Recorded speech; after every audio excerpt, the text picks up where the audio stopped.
Fala pessoal, tudo bem com vocês? O Corinthians está nas quartas de final da Copa Sul-Americana, com Hugo decisivo mais uma vez.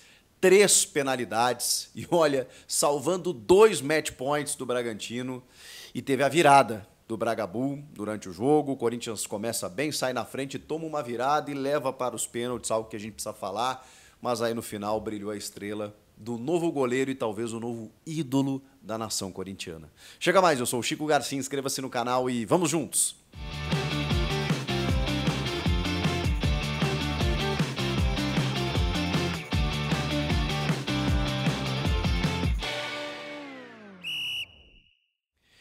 Bora, turma, vamos falar dessa classificação do Corinthians sofrida, do jeito o Corinthians. É assim que é torcer pro Corinthians? É desse jeito, rapaziada? Precisa desse sofrimento todo? Venceu o primeiro jogo fora de casa, tava jogando em casa, abriu o placar. Tava muito tranquilo, mas não. O Corinthians não... Ele não gosta de tranquilidade, ele não gosta do marasmo, né? Ele tem que dar um sofrimentozinho porque parece que senão não tem graça. Tirando a brincadeira, é impressionante, porque o Corinthians vai muito bem nas Copas, classificou contra o Grêmio, jogando melhor, inclusive quando teve um jogador a menos no primeiro jogo, depois no segundo tempo poderia ter vencido no tempo normal, classifica nos pênaltis. Dessa vez, não precisava ter levado para os pênaltis. O jogo contra o Grêmio até foi um pouquinho mais equilibrado e tudo mais, beleza. Esse jogo não precisava. O Corinthians venceu a primeira partida. Foi encarar um Bragantino que ainda está oscilante na temporada, não teve nem o Elinho no jogo e que precisava se soltar porque ia buscar o resultado, mas o Corinthians aplicou meio que uma estratégia oposta, inversa, que eu achei interessante, atacou o Bragantino, buscou o Bragantino até pela escalação. O Ramon coloca Igor Coronado e Rodrigo Garro juntos. O Coronado mais próximo do Giovani, o homem da referência. O Garro flutuando, né, circulando bem. 2 volantes, o Rian e o Charles. Gostei desse sistema, com 2 volantes e 2 meia-articuladores para a chegada de um centroavante ou um atacante. Os 2 alas, o Fagner, que fez um bom jogo. E eu tenho sido um crítico do Fagner, mas ele fez um bom jogo. O Matheus Bidu, que é o novo titular da posição, que precisamos ser justos, está jogando muita bola, e 3 zagueiros, com o André Ramalho. Ele, quando preservava jogadores, normalmente tirava o André, deixava o Félix Torres com o Kaká e o Gustavo Henrique. Dessa vez ele deixou o André, que fez um jogo exuberante, fabuloso. Como joga bola esse André Ramalho. Que achado do Corinthians esse André Ramalho. Ele está em todas as partes do campo, ele é um zagueiro que ataca, que finaliza, que arma o jogo, que lidera o sistema defensivo, que sai jogando com a bola dominada, que tem muita maturidade. Perdeu o pênalti, é verdade, e esse é o drama dos pênaltis. Você deixa levar para os pênaltis e corre o risco do André Ramalho, que foi um cara que jogou demais nos 90 minutos, que vem jogando muito bem. Daqui a pouco, né, tentou tirar do goleiro, a bola subiu demais, correu o risco de, numa fatalidade, eliminar o time, porque não seria culpa dele. Enfim, uma questão ali mais pontual dos pênaltis, mas no jogo, cara, ele vem jogando uma enormidade, um absurdo que joga o André Ramalho. E tá jogando todos os jogos, e chegou, cara, da Europa agora há pouco, e assim, sabe, sobrando, deitando. E numa linha de 3, ele voa, ele cresce, porque aí ele se solta, ele joga como um volante, ele avança a linha, ele cai pela direita quase como um apoio ao lateral. Ele meio que tenta carimbar as bolas, assim, do tipo, dá pra mim que eu vou começar a resolver a partir de trás aqui a construção do jogo. E quando o clarão se abre, irmão, ele finaliza e finaliza bem. Obrigou o goleiro a trabalhar, olha, muitas vezes o Fabrício, o goleiro do Bragantino. Enfim, no segundo tempo deu até um voleio, né, que a bola foi por cima, mas o goleiro salvou. Ele estava acossado pela marcação e ele não queria deixar a bola cair, porque ele não tinha tempo de finalizar, e ele dá um voleio e quase faz o gol de empate ali naquele momento. Enfim, o André Ramalho, um grande achado do Corinthians, junto do Gustavo Henrique e do Kaká. O Kaká falhou em alguns momentos ali, ele foi um pouco atrapalhado, especialmente no momento do segundo gol, mas, cara, eu acho que funciona esse trio aí, Kaká, Gustavo Henrique e André Ramalho. Eu acho que o Félix Torres, para mim, individualmente, é o que menos tem jogado. E tá chegando gente aí, né? O Luizão, do West Ham e São Paulo, a gente fala mais na sequência em outros vídeos. Esse foi o time, mas eu esqueci de alguém, né? Um bom time começa por um bom goleiro.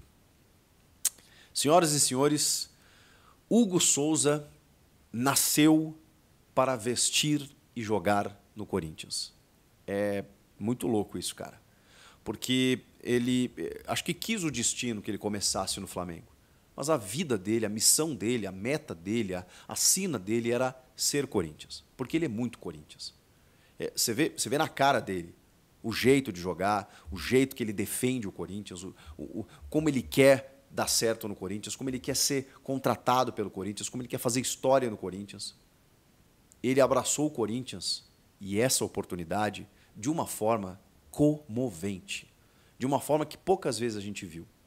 E o Hugo tem uma história de vida como a maioria dos jogadores de futebol, que vem de uma origem humilde, que tem que ser o provedor da casa, que sobe muito rápido, que com 20 anos está vestindo as cores de um grande clube, muitas vezes tendo que ser titular na ausência do goleiro titular que estava machucado, que era o Diego Alves. E aí ele cometeu algumas falhas, subiu um pouco para a cabeça, se deslumbrou, achou que podia mais do que podia, foi autossuficiente e aprendeu, e amadureceu. E estava lá, escondido, no Chaves de Portugal. Parabéns, Corinthians, porque o Corinthians buscou não um goleiro, buscou o goleiro. E o Hugo, eu já falei sobre isso, ele assume a função de goleiro das mais difíceis do mundo. Porque ele chega no momento em que o Cássio está indo embora. O grande ídolo Cássio, em meio a um desgaste aí com a torcida, de pressão para cima dele dos últimos anos, o Cássio resolve ir embora, encerrar o seu ciclo como goleiro do Corinthians. Mas tinha o Carlos Miguel, que era um potencial substituto, ídolo, que podia fechar o gol, jogador de seleção brasileira, jovem, se falava maravilhas e que fechou o gol mesmo nos primeiros jogos. Mas o Carlos Miguel teve uma outra escolha de vida. Ele, os seus empresários e tal, eles preferiram, e a antiga gestão, baixar a multa quando veio uma proposta de fora, mesmo com todo esse contexto, dele poder ficar, ganhar um bom salário, ser ídolo do torcedor do Corinthians, ele preferiu ir embora. Escolhas. Nem cabe a mim julgar. Escolhas. No meio desse cenário, e a torcida magoada, porque, pô, eles começaram o ano com os dois, com Cássio e o Carlos Miguel. E, de repente, o Corinthians se viu sem nenhum. No meio de tudo isso, chega o Hugo Souza. Que eu aqui cheguei a dizer, pô, traz um goleiro afirmado. Um goleiro que saiu do Brasil contestado, está escondido lá em Portugal. Calei minha boca. Que personalidade. Porque ele assumiu a função de uma maneira espetacular. Espetacular. Meus aplausos, Hugo Souza, porque não era fácil fazer o que você fez, não está sendo fácil fazer o que você está fazendo. E ele começou a construir a sua história, começou a construir uma idolatria já, que obviamente vai ser confirmada e referendada por títulos e grandes jogos, mas o que ele fez hoje já está na história.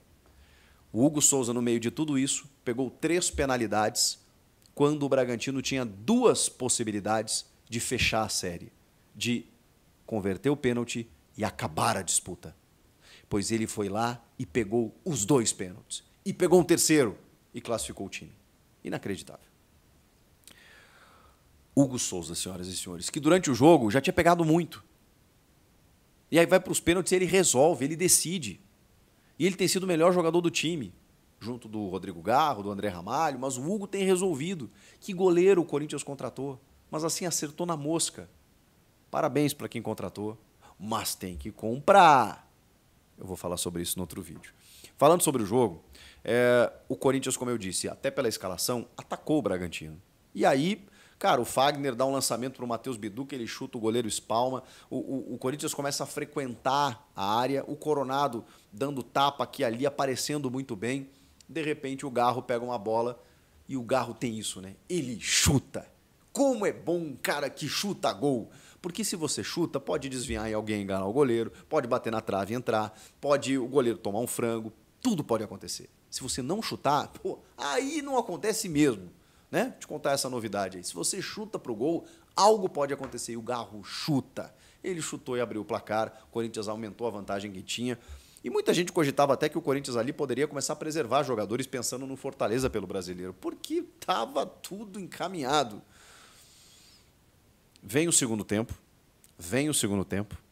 e o Bragantino, obviamente, pela necessidade, cresce no jogo, começa a empurrar o Corinthians e o Corinthians também baixa a bola. O Corinthians meio que administra, o Corinthians meio que pensa, bom, beleza, vamos até o final, estamos com a vantagem, se tomar um gol aqui. E eu até achei que isso pudesse acontecer, pela volúpia do Bragantino. Bom, daqui a pouco o Corinthians pode tomar um gol e tal, né? Mas não vai ser mais do que isso. Em 4 minutos, o Bragantino virou.